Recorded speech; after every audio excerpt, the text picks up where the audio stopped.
Eh, Algunas certezas hay después de las elecciones. Y una es que después del triunfo de todos los oficialismos, porque hasta en Neuquén ganó una escisión del oficialismo, uno podría decir ya que no hay que se vayan todos en este momento. No existe el que se vayan todos, y de alguna manera lo vemos plasmado en los medios, ¿no? Que hablan de un sentimiento antipolítica, y eso no está existiendo. No está existiendo por la asistencia de la gente a votar, que prácticamente se mantiene en los promedios, que generalmente cuando hay crisis debería bajar, pero la gente sigue yendo a votar, y vota al oficialismo. Vota que continúe el statu quo. Ni siquiera quiere cambiar lo que hay. Primero uno debería decir que tenemos un problema de subrepresentación en los medios de comunicación relacionado al peronismo, que hace que haya tipos todo el tiempo diciendo que el peronismo está a punto de desaparecer. Y resulta que hay peronistas que ganan con el 50% de los votos. ¿Mm? Hubo 3 elecciones para gobernador de ayer que se ganaron claramente. Uno que tenía la posibilidad de pasar a segunda vuelta, como es Melella, no solo supera el 50% y se salva de la segunda vuelta, sino que el segundo sacó 10 puntos. Hubo un 20% de voto en blanco en Tierra del Fuego. Ahora, ese voto en blanco fue contra la oposición, porque el oficialismo sacó todos los votos que podía sacar. Hubo un 20% de cuando miró para otro lado y dijo, yo no soy peronista, quiero votar otro, no encontró a nadie. Ahora, no hay en la Argentina que se vayan todos. No hay en la Argentina que se vayan todos. O sea, quienes se equiparan esta situación con 2001, directamente mienten. Directamente mienten. Y lo segundo que no hay es un sentimiento antiperonista. Todos los que están diciendo, vamos a eliminar al peronismo, vamos a desterrar al peronismo, vamos a terminar con el peronismo, no está sucediendo. Entonces me parece que como en otras oportunidades, los medios de comunicación van creando un clima que le llega y que toma la mente de hasta el tipo más informado. Ahora, cuando la gente va a votar, vota otra cosa. El voto en blanco se dio solamente en ese lugar, Tierra del Fuego, para reemplazar el voto opositor. La gente está yendo a votar y no está votando en blanco. No está poniendo fetas de salame. No sabemos si va a votar a un salame, pero feta de salame no está poniendo, ¿no? Entonces, ese es el primer dato que uno podría acercar. La verdad, yo le dedico mucho de mi tiempo, cosa que no hacía antes. Desde hace unos años le dedico mucho tiempo a hablar con los gobernadores.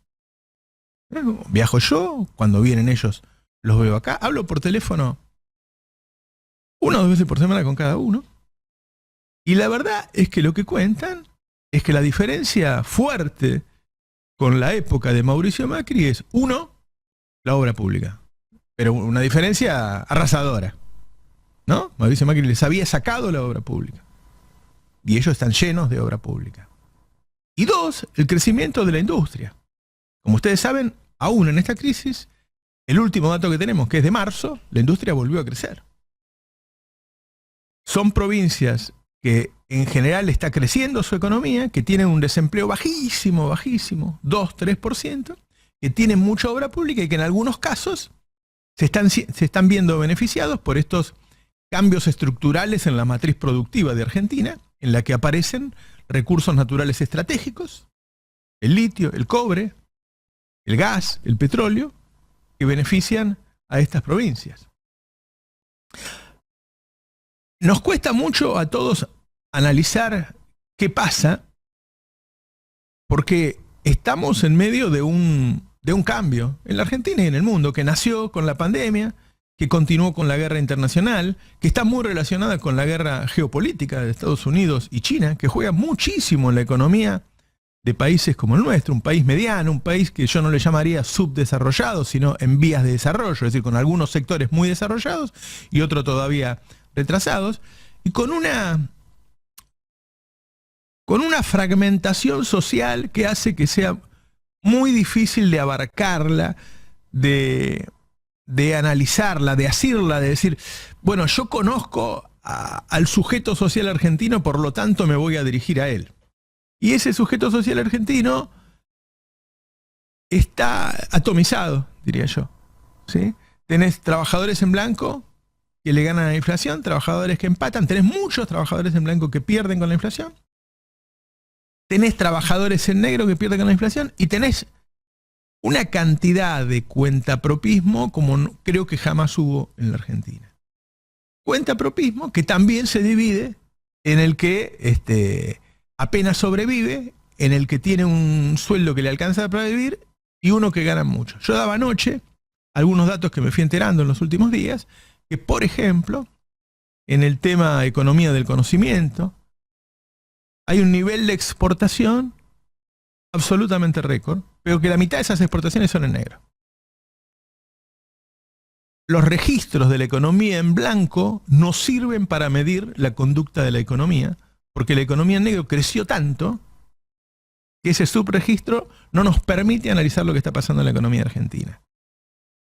La economía del conocimiento exportó en los últimos 12 meses 14.000 millones de dólares y se volvió, después del complejo sojero, en el segundo ítem de exportación de la Argentina. Ahora, solamente 7.000 fueron en blanco. Otros 7.000 fueron en negro. Está lleno de pibes jóvenes que aprendieron computación con las compus que les dio Cristina y que hoy están exportando sus conocimientos y que los cobran en negro porque no quieren recibir $1 a 200 pesos, quieren uno a 400. Para ellos el Estado es un problema. Estado, déjame cobrar al dólar a 400. Entonces, pibes que les va muy bien gracias al peronismo y que este partido no los puede capturar, ¿no? Este gobierno no los puede capturar. Así como en la economía del conocimiento, hay un montón de datos que revelan, por la venta de insumos fundamentalmente, es decir, cuando vos vas a ver cuántas botellas de vidrio salen de las productoras de vidrio, no te da lo mismo que el registro que te dan los supermercados y los pequeños almacenes de cuántas botellas vendieron. ¿Por qué? Porque la mitad de las botellas se venden en negro. ¿Sí?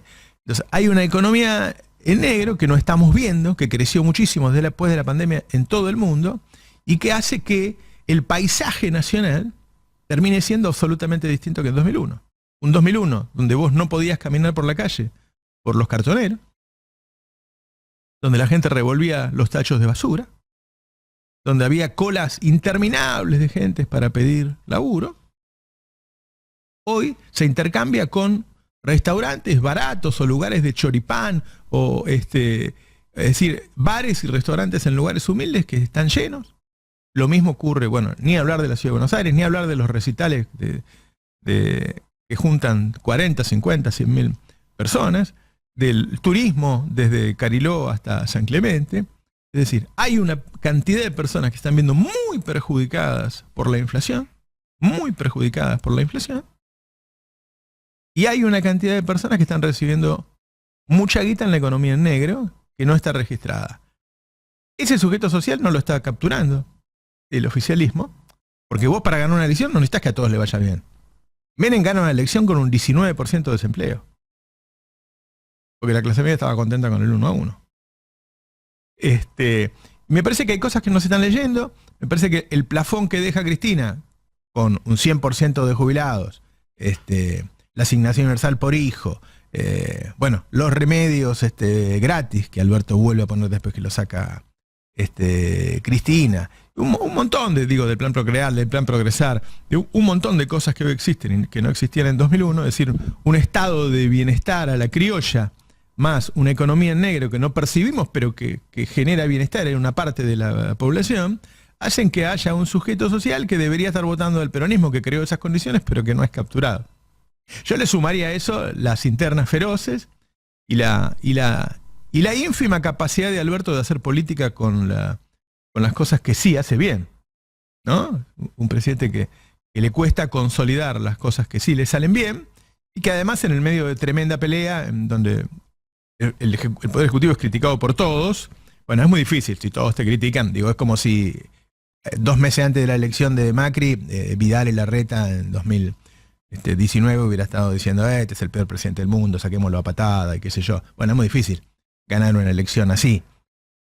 Pero me parece que si el peronismo hace una buena lectura de lo que está ocurriendo, cambia su discurso. Ayer empezó Guado de Pedro. Guado de Pedro puso en valor la diferencia que hay durante este gobierno en las provincias, en la asistencia de obra pública, en los créditos. Ustedes saben que gracias al haber arreglado las deudas default que había dejado Macri, los gobernadores han podido viajar por el mundo, conseguir inversiones y conseguir créditos que no hubieran venido con una Argentina en default. Me parece que si se unifica y se busca poner y decir, bueno, este gobierno encontró el default, arregló la deuda. Este gobierno encontró que la economía no crecía hacía 3 años y creció durante 3 años. Este gobierno encontró un desempleo del 12 y del 6, pero este gobierno no pudo manejar la inflación. Denos una oportunidad para que solucionemos este problema y la guita que ganés te alcanza. Me parece que si se arma un discurso así y se encuentra el candidato justo, las elecciones están lejos de estar perdidas. Ahora, esto que digo, que suena fácil, es difícil. ¿No? Digo, en pocas horas vos encontrás un tipo que afirma que Cristina no quiere ser candidata ni a presidenta ni a senadora y otro que dice ahora va al acto y dice que es candidata. Bueno, si nos organizamos, ganamos todos. Estamos un poco desorganizados. Pero bueno, me parece que hubo algunos resultados contundentes, ¿no? No sé cómo lo vieron ustedes. Que lo dejemos de desorganizar ya ayuda. Sí, ¿no? sí, Ya ayuda. sí. A mí me gustaron los resultados, me pareció... Es muy interesante el enfoque sobre el que no hay que se vayan todos, ¿no? Los oficialismos revalidando y la oposición perdiendo, ¿no? Lo de Tierra del Fuego es un síntoma que ellos deberían estar evaluando. Hablábamos también de una foto que hizo Patricia Bullrich de Favaloro, el mensaje en la interna de eso. Para mí es síntoma de descomposición. Es como si a ellos les hubiera agarrado también nervios en esta fase final. Me da la impresión también de que hicieron buena elección en La Pampa, eso sí. Pampa creo que hicieron una buena elección, pero no les dio para desbarrancar al peronismo.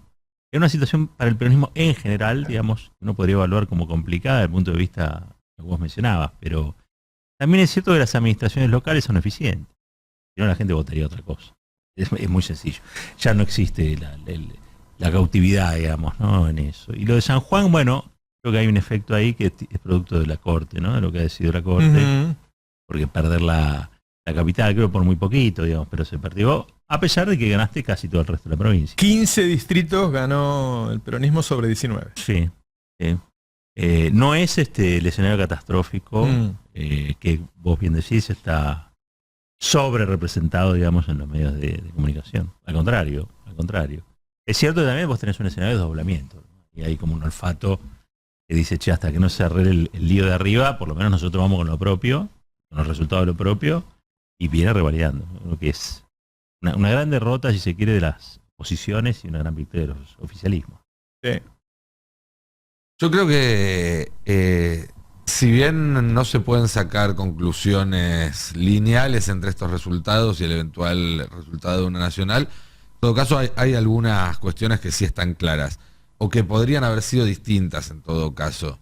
Es decir, si bien estos resultados no implican que el peronismo vaya a ganar o siquiera ser competitivo per se en las elecciones nacionales, distinta sería la historia si los resultados hubieran sido otros. ¿Qué quiero decir? Si se perdía La Pampa, si tenías malos resultados en Salta, si el domingo pasado también la oposición sumaba algún triunfo sorpresivo, ahí directamente estamos hablando de un escenario irremontable para el peronismo en la nacional.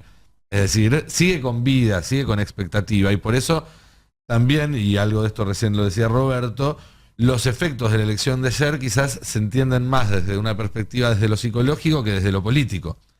Se pone nerviosa la oposición, que ve que tiene que hacer algo para empezar a remontar una serie de resultados que no son buenos. Aparecen figuras de referencia dentro del oficialismo, como son los gobernadores que ganaron, que pueden ayudar a ordenar con la legitimidad que te da el apoyo de las urnas. Pero ojo también que esto es un arma de doble filo que tiene que ver con cómo está diseñado el calendario, porque así como ahora venimos de una seguidilla peronista, dentro de poco van a empezar la seguidilla de Mendoza, Córdoba, Santa Fe, provincias más grandes, más importantes, donde probablemente los que tengan para festejar el lunes pero son oficialistas. Son oficialistas, claro. Pero son oficialistas. Por eso digo, no hay un que se vayan todos. La gente está revalidando que no están. Y te digo más, claro. En muchos casos, en el peronismo, uno puede decir, bueno, pero no sé, Silioto ganó por 7 puntos, no es tanto. Bueno, nosotros estamos acostumbrados a que en las provincias se ganan por más. Pero en 2021 había perdido. En 2021 me parece que se sobreinterpretó también esa elección, pensando que el peronismo estaba destruido. Y el problema de 2021, acá y en el mundo, era que la gente estaba muy mal por la pandemia. Nosotros lo olvidamos, pero la pandemia generó un nivel de sufrimiento enorme, enorme. Entonces los oficialismos perdían en estados, en provincias, en municipios, en todo el mundo. Y hoy algunos de ellos están recuperando. No quiero decir que el Poder Ejecutivo, que Massa o que Guado o que Chico Rossi o Grabois vayan a ganar la elección por lo que vi ayer. Lo que digo es que no hay un que se vayan todos y no hay un peronismo no existe más. Eso no es cierto. Y me parece que también hay algo, si bien no está en ninguna lista, pero sabemos con qué sectores se referencia o a qué sectores responde. Ayer también hubo un mensaje para la Corte. Fue la primera elección después del fallo de la semana pasada en la que en Tucumán no se permitió votar y que en San Juan se restringió la capacidad de voto. Me parece que veníamos también con una preocupación en el bajo porcentaje de concurrencia para ir a votar. Ayer fue un buen porcentaje en los distintos lugares, más allá de vuelta, ¿no? De estar limitada la capacidad de voto en 2 provincias, en una directamente postergada.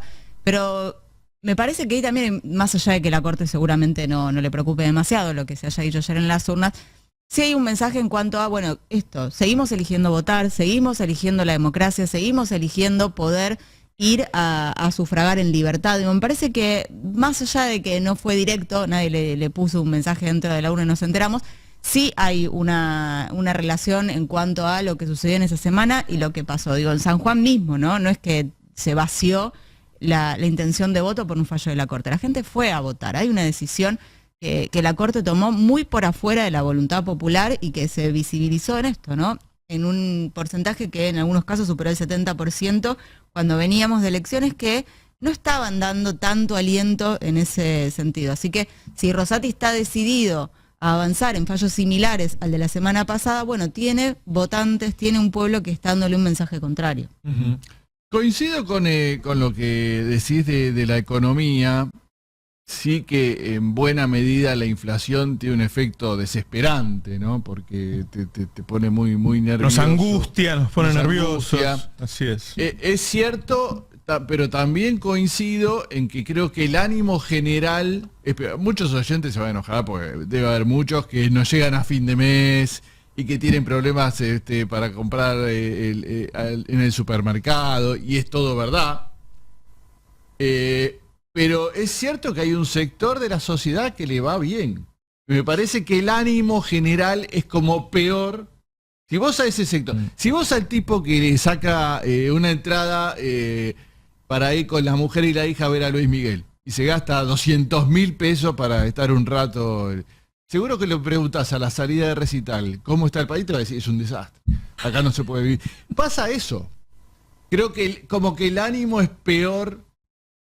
E insisto, hay mucha gente que está muy mal, pero que también hay gente que está bien y que hay un ánimo peor. Y me parece que en estas elecciones, un poco en las provincias, desapegado de este ánimo general, se ve eso, que la gente, bueno, yo sigo así y sigo votando a lo que estoy, porque más o menos como estoy... Y hay una cuestión política también, que es que el problema principal de la agenda de los argentinos hoy, que es la inflación, es algo que se adjudica únicamente al gobierno nacional. Ni el gobernador ni el intendente responden por el problema de la inflación. Entonces ahí sí hay quizás una cuestión a la que hay que tener cuidado o en cuenta pensando en separar estos resultados de los de octubre. Nadie diría que la culpa de la inflación es de Silioto o de Melella, pero muchos creen que es de Alberto Fernández, de Sergio Massa. Sí, pero en 2021 era contra la clase política. Sí. Era contra la clase política en general, nadie diferenciaba nada, la gente estaba furiosa. Ahora, yo digo, en la época de Alfonsín llega con un 5.000% de inflación. Un 5.000% de inflación es cuando las cosas suben 2 o 3 veces por día. Yo todavía no era periodista, era distribuidor de alimentos. Tenía decenas de vendedores en las calles que tenían que llamarme por teléfono cada 2 o 3 horas para ver si habían subido los precios. Así se vivía. Y Angelos era el candidato del partido que estaba gobernando y sacó el 40% de los votos. ¿Sí? Ahora, el tipo tenía un discurso ordenado, el candidato era él, acá no sabemos quién es el candidato, ¿no? Y sacaba lo que digo, el peronismo debería sacar los votos que suele sacar. ¿Sí? No hay razones para que, o sea, el peronismo tiene una banda que puede sacar 50% o puede sacar 37, 38%. Si saca 30% está pasando otra cosa. ¿Sí? Entonces, yo digo, una cosa es ordenarse y tener un candidato, y otra es que todo el Frente de Todos empiece a decir, hicimos esto, hicimos esto, hicimos esto, hicimos esto, pero no pudimos hacer lo otro. Es decir, poner sobre la mesa, mostrar las cartas, poner en valor lo que se hizo, disculparse o pedir otra oportunidad para lo que no se hizo, es decir, ordenarse y armar una narrativa. Máximo dijo, pongamos un plan de gobierno sobre la mesa, porque el Frente de Todos hoy es uno de los 3 tercios que hay en la contienda, pero el Frente de Todos no tiene ni candidato ni plan. Milei ya sabemos cuál es el candidato, Juntos por el Cambio tiene 2 candidatos que tienen el mismo plan. Y el Frente de Todos no tiene ninguna de las 2 cosas. Ahora, en condiciones normales, vas a tener una cantidad de un sector de la población que está mal y otro sector que está bien. Es una sociedad muy fragmentada la de hoy. El sector que está bien, vos deberías armar una narrativa, pero ojo, teniendo en cuenta que entre los que está bien, no es el sujeto social que conocemos desde la época del peronismo. Y si hay algo que hizo Perón en su momento fue interpretar al nuevo sujeto social que venía con las pequeñas empresas, con los talleres y qué sé yo. Bueno, hoy me parece que no se está interpretando, que no se le está hablando a ese sujeto social. Me daban el otro día en la Universidad Tecnológica Nacional, que tuve una reunión, me decían que el 87% de los estudiantes están cursando la carrera de ingeniería tienen trabajo, antes de recibirse. Tienen trabajo. Y cambian de trabajo todo el tiempo. ¿Sí? Cambian porque le paga más el otro. Bueno, nadie está interpelando a ese sujeto social. No, vos, para ganar una elección, no hace falta que todo el mundo te apruebe. Digo, Menem religió con un 19% de desempleo en 1995. Ahora, tenés que saber a quién le vas a hablar y otra cosa, que también tengo que referirme a Máximo en este caso. Ya no hay ninguna razón para que no haya un aumento de suma fija para los que más lo necesitan. Porque si alguna vez Alberto dijo no, porque la CGT no quiere y la CGT es la que me mantiene a mí, qué sé yo, bueno, eso ya no existe más. Hoy la CGT no está al lado del presidente, o por lo menos la mayoría no están al lado del presidente. El presidente no lo necesita porque no pelea por la reelección. Y lo que puede hacer el presidente para ayudar es decir, bueno, vamos por un aumento de suma fija a rescatar a toda esa parte que es nuestro electorado, porque el problema que puede tener Frente a Todos, es cierto, es que ese 20% que está mal sea todo propio. ¿Sí? Bueno, hay que ir a ayudarlos y el gobierno tiene que demostrar que es él el que lo ayuda, no la CGT. La paritaria es la CGT. El gobierno tiene que, así como Massa sale y anuncia el cambio de impuesto a las ganancias, la suba a los jubilados, qué sé yo, bueno, que salgan y anuncien un decreto del gobierno que le dé una suma fija a los que menos ganan. ¿Podría haber algún tipo de indexación durante unos meses de acá a fin de año? Es decir, bueno, que los aumentos sean todos los meses. No sé. Pónganse a pensar. Pero yo en ese paquete que vi ayer, hoy creo que va a haber medidas nuevas, no encontré nada de eso. Hasta Cavallo, cuando sacaba sus paquetes de medidas, casi uno por semana, antes de salir a hablar, se anotaba él con lápiz abajo 1 o 2 medidas para los trabajadores. Que nadie las conocía en el equipo porque no se habían hablado.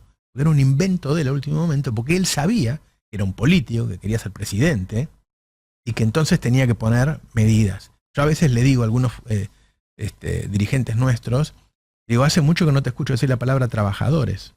¿Un problema con la R tenés? Bueno, me parece que hay que jugar ahí, ¿no? Yo creo que deja enseñanzas esto. Fundamentalmente comparado con el ambiente terrorífico que nos plantean, ¿no?